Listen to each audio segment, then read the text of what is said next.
Welcome to the A.Little.Mental podcast, the place where you can find credible information, resources, and community to help you reach wellness a little mental at a time.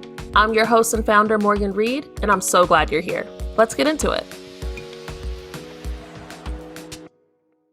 Anna of Embodied with Anna is a clinically trained somatic therapist and coach. She merges traditional talk therapy techniques with somatic practices, incorporating central nervous system rewiring, attachment theory, family systems part work, and inner child healing. She specializes in healing trauma and working with individuals who experience anxiety, OCD, ADHD, and relationship and intimacy struggles. Thank you so much, Anna, for being on the podcast. I'm so excited to have you.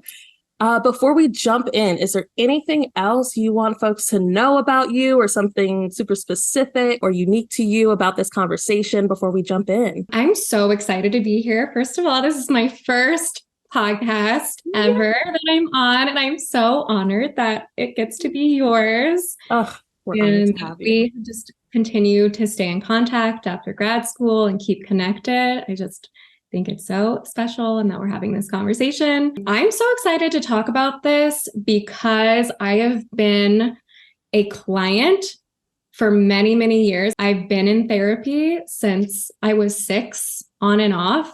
So I have a lot of experience with different modalities of therapy, with different types of therapists, with having really negative experiences and having extremely positive experiences. So I love this conversation, and then being a clinician myself. And I am now making the transition, moving from more traditional type of talk therapy, which means working under a license with a governing board, to coaching. I like it because it allows a bit more intimacy and freedom to work in a modality that feels most aligned, which for me means more contact in between sessions and merging more into somatic work of not just mindset work, but tying that into the body work, which I remember when we were in grad school together, that was a modality that you really were drawn to as well. Yeah, absolutely. Absolutely. And I was still on the fence about it. You know, getting in the body can feel so uncomfortable when you're not. Absolutely.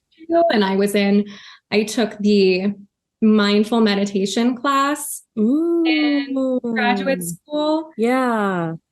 Program. And it was really difficult to get into the body, especially when you've had trauma.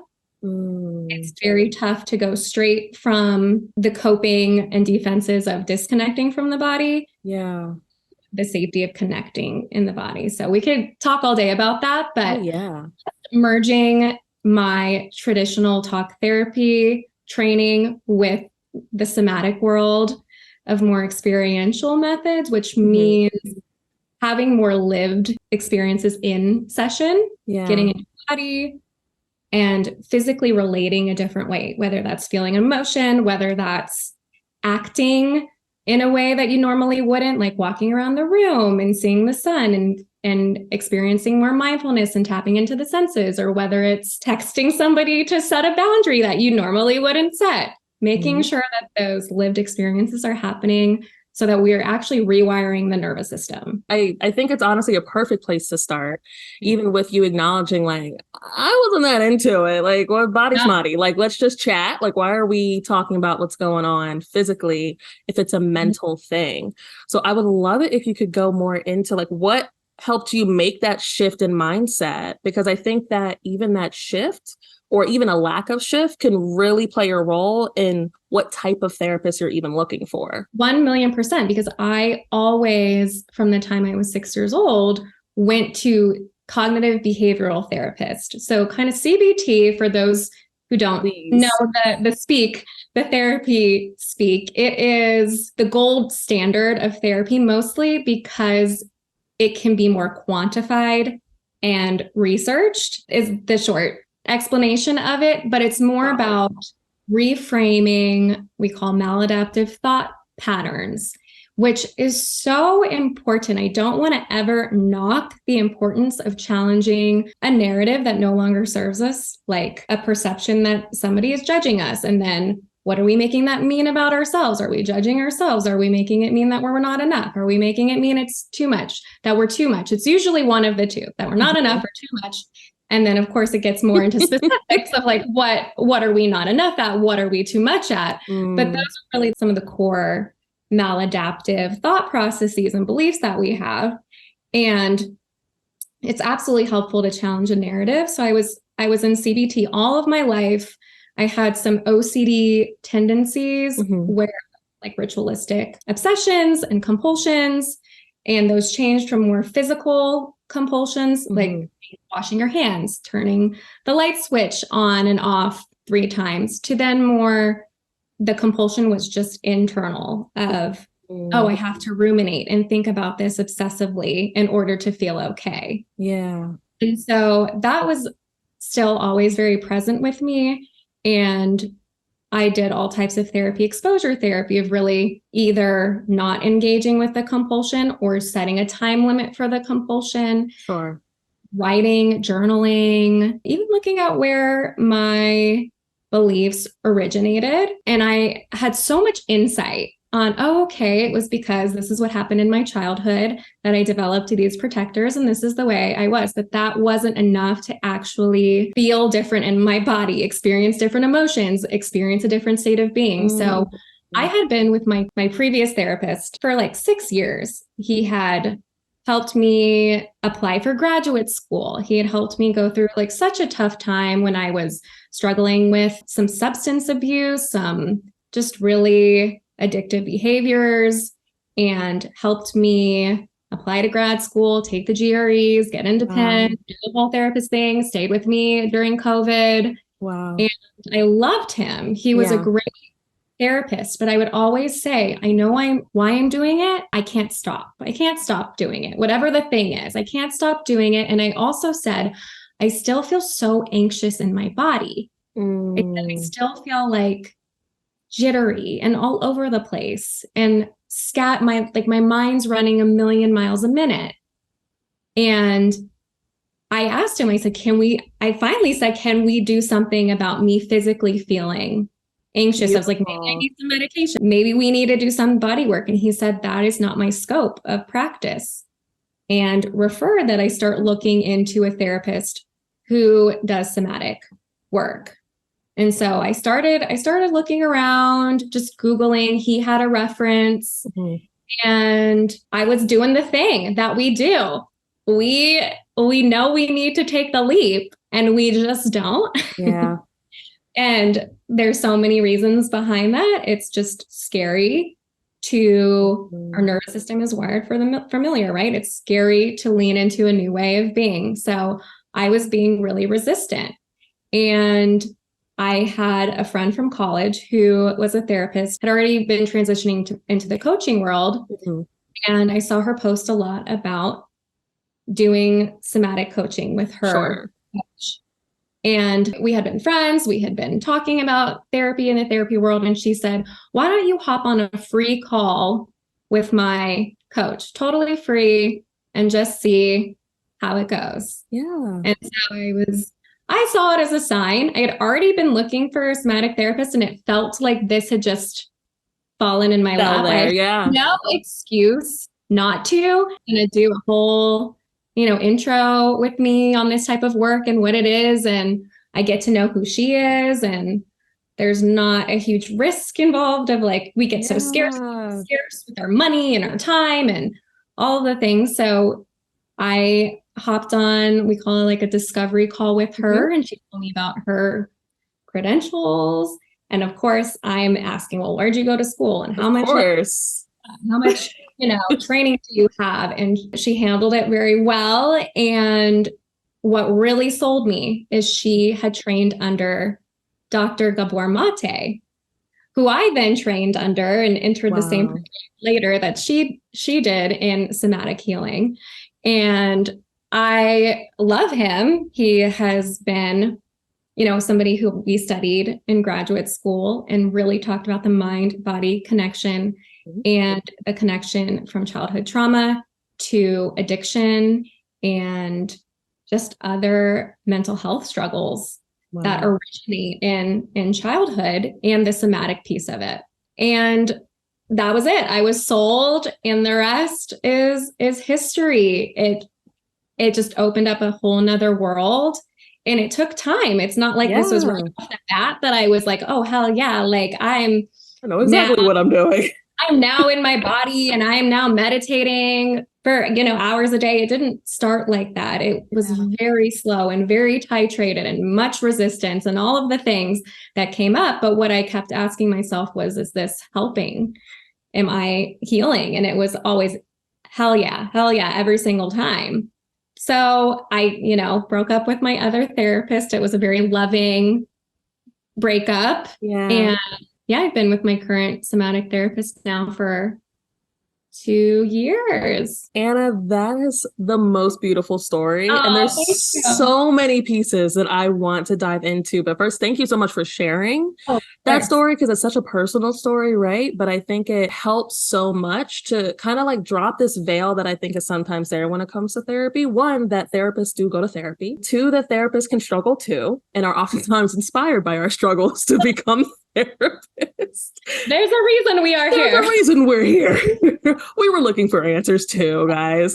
But, those two things, I also loved how you talked about that journey, right? Like, first of all, you were, to be in therapy at such a young age and to be in that specific type of therapy. And I know you said, like CBT is the gold standard. It's the gold standard and it's popular in a sense. That doesn't necessarily mean it's the best. Like you said, it's the best for everyone. It's your time for it. It's the best version of it because there's different variations for different things. So I love that you named so many beautiful things in that story. One of which being like you recognized as you were going through like the earlier parts of your therapeutic process, like you were using that time to figure out why, like you were feeling the way you were, why you were doing what you were doing. And that's so important, right? Like raising awareness is such a critical and foundational piece. And I love that that's where you started. It may not start like that for other folks. Sometimes they have to they might have to start somatically, right? Like to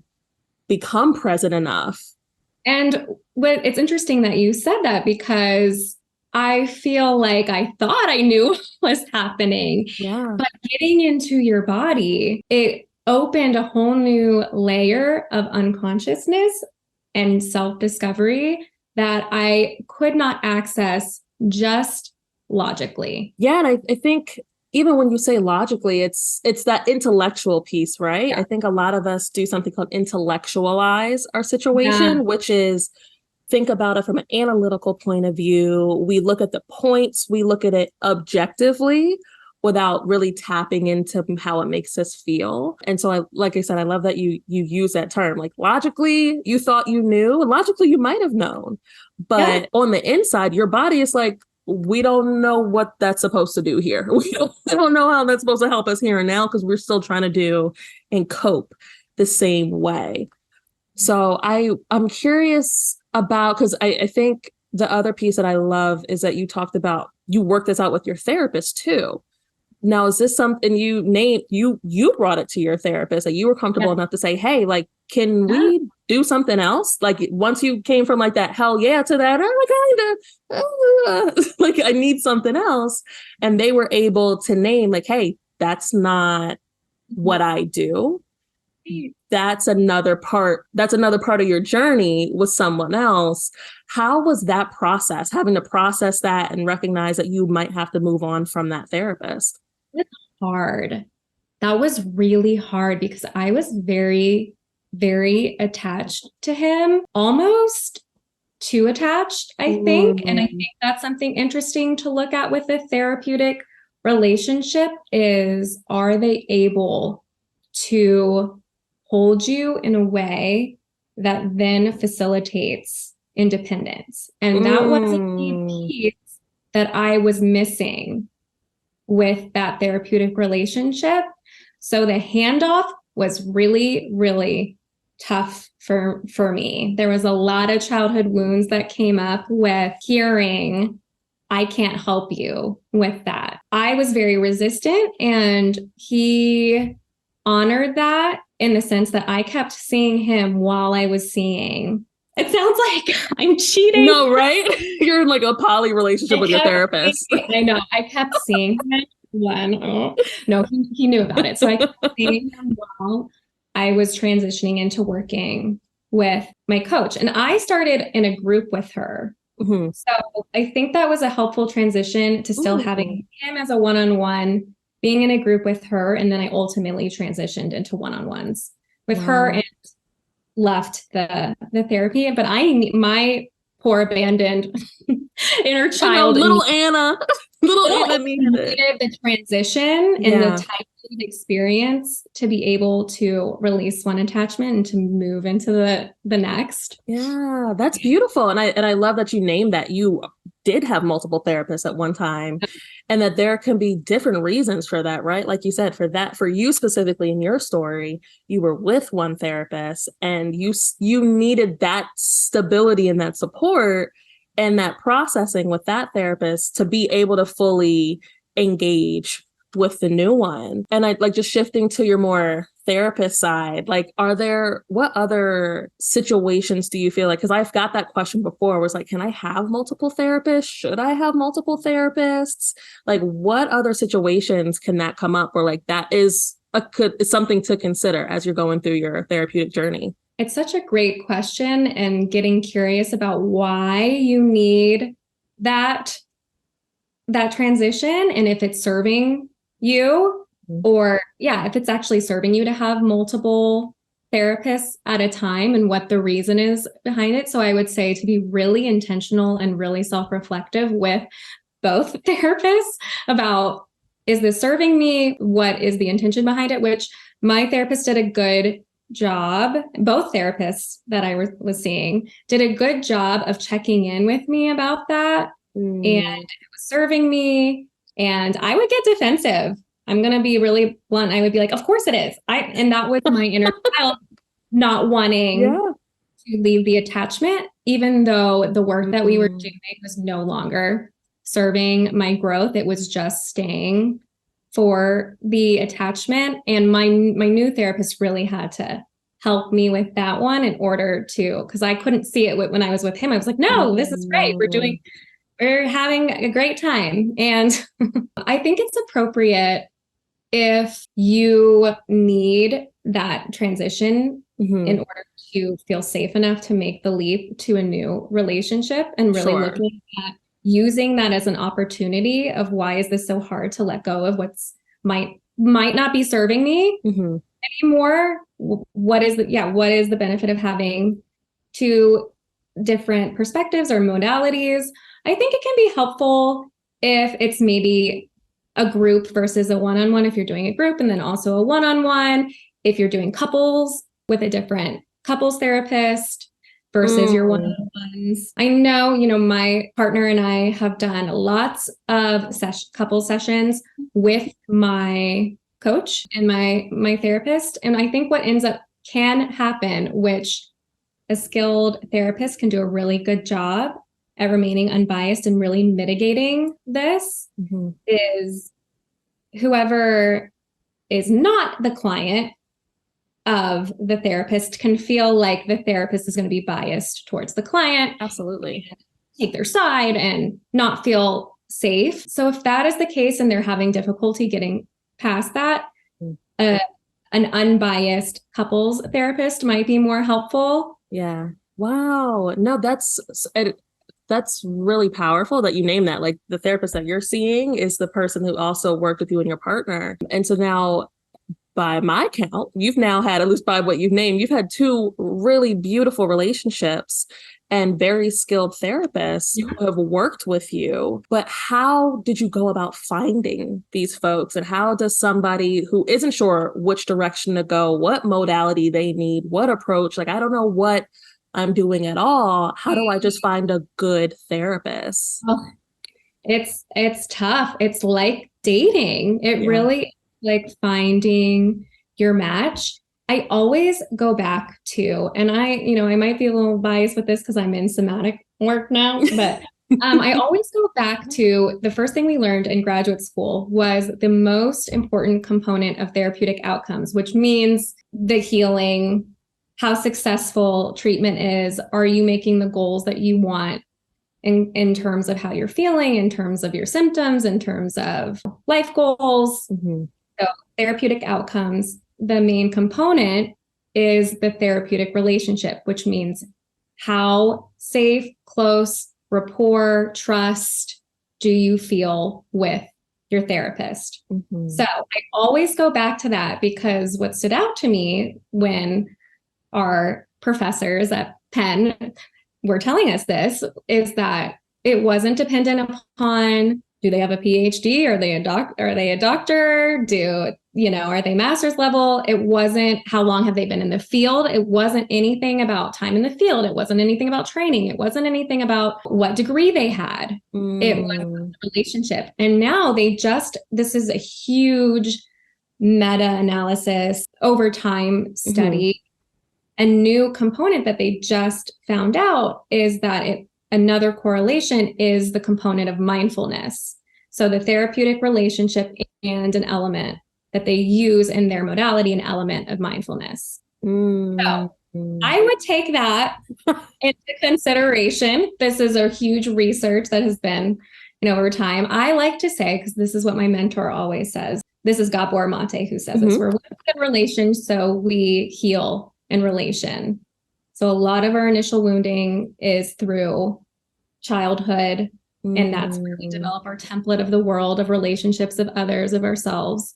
And so it takes a really strong therapeutic relationship to give that reparative attachment experience. So find a therapist that you just feel it's not so much about their modality, their credentials. I would have completely said so differently 2 years ago. I would be like, no, I need a PhD, because my therapist was a PhD and he was like very well known in his field, huge wait list, all of, all of the things, all of the credentials, big wig bio and credentials and accomplishment lists. So that's why I chose him.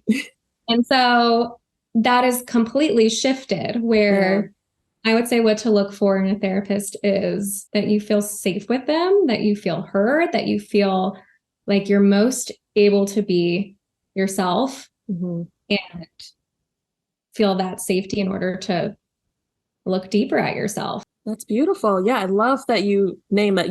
You in true somatic fashion. How does that relationship make you feel? Because at the end of the day, they should make you feel safe, and they should make you feel like you're working towards something, that you're working towards improvement, that you're working towards wellness, and that you're at least progressing on that wellness journey, and that they're part of that process with you, which is a great point in terms of just evaluating, like when you find someone, get in the room, whether virtually or physically, that they are engaging with you in a way that sets that tone, right? Those basic foundational cornerstones of therapy, which is to be safe. And so I'm curious, because you've definitely worked in several different environments and worked with a slew of different folks and populations. How do you go about literally looking for a therapist to get into the room to try to feel that out? Like, how do you, like, I don't know, like typing into Google, safe space therapist that's not going to make me feel weird. Like what, like what? Right? It's such a good question. You're like, cool. Like, I know what I'm supposed to try to find. Right. I know the goal. I know the end goal now. I think times are so different now than when I grew up trying to find a therapist, because we can really see more intimately, I think, into our therapist world through social media, through websites, there's just more availability out there to tap into what our therapist is about. I think obviously it takes getting into a space with them to really see. Absolutely. You can get to know your therapist more. There's all types of therapy Instagram pages with therapists who are taking clients, who share their belief system, who share who they are, who share the type of modality that they use and share value in their page. And so I think that can be really helpful. Google is great. Google's right? I'm doing my website right now. So Beautiful. Can't wait. it's tough when you don't know what modality you want, because a lot of the key SCS are, trying to help people find you is like somatic therapist, trauma healing, inner child healing, anxiety healing. So it can be tough when you don't exactly know what's going on. You just know something's you could feel better. Yeah, I could also talk to your community. I remember in high school, what I did was I went to the same therapist as my best friend. Mm. And this was a great therapist. She was with me for, a good part of my journey. And then I went off to college and we stopped seeing each other. But talk to your friends. I know it can get a little iffy with the therapeutic relationship if you're seeing the same therapist as your friend. Yeah. And, maybe not a friend, but an acquaintance. Just see who people in your community are seeing. I think it can promote an element of safety to already have somebody put in a good word that you know. I love that term, like the promoting the element of safety, right? It's like, it's kind of it's the referral piece. That's the whole magic of referrals. If it gives you that extra element of trust in the process, in the person, like, well, if this person that I trust is cool with this person and trust this person, then transitive property says that maybe that could work. Maybe that could work. Safe bet. Yeah. That might be a safe bet. And even if it doesn't work out, even if it's not that vibe, that person can then potentially help you get you further along.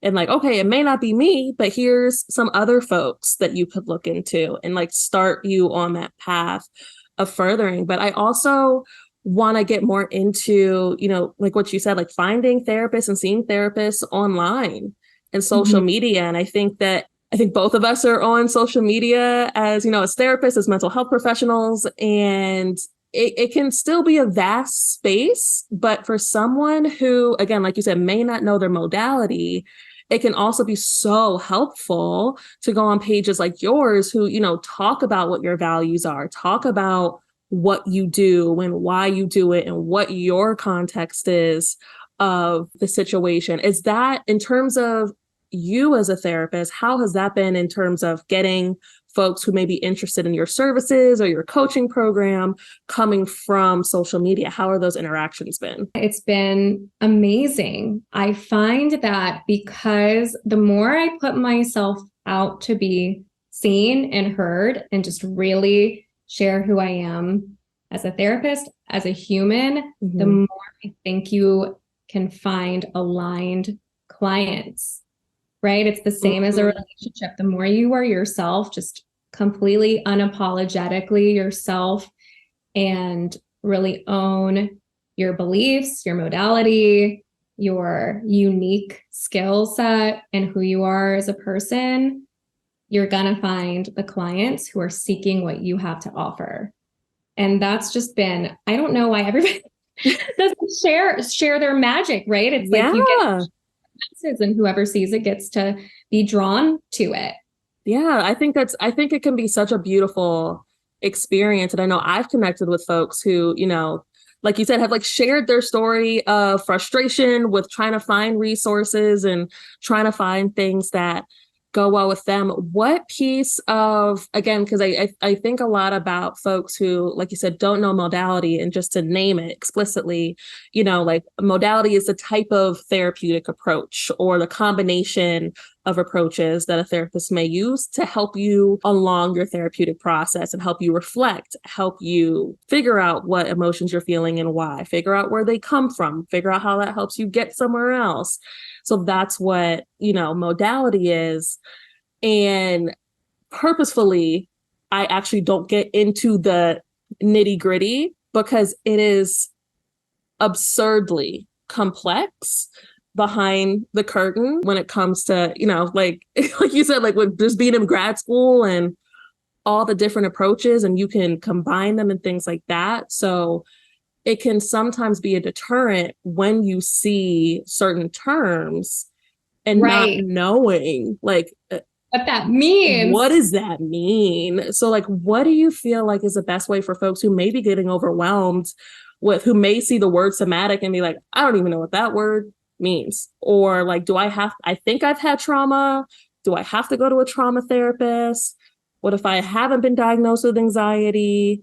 Like, how do I navigate these words that I may not know what the exact meanings are? I just think there's such a wealth of information out there now of literally Googling what is somatic therapy and just reading it or finding that on social media for people to, that's why I love the space of social media platforms.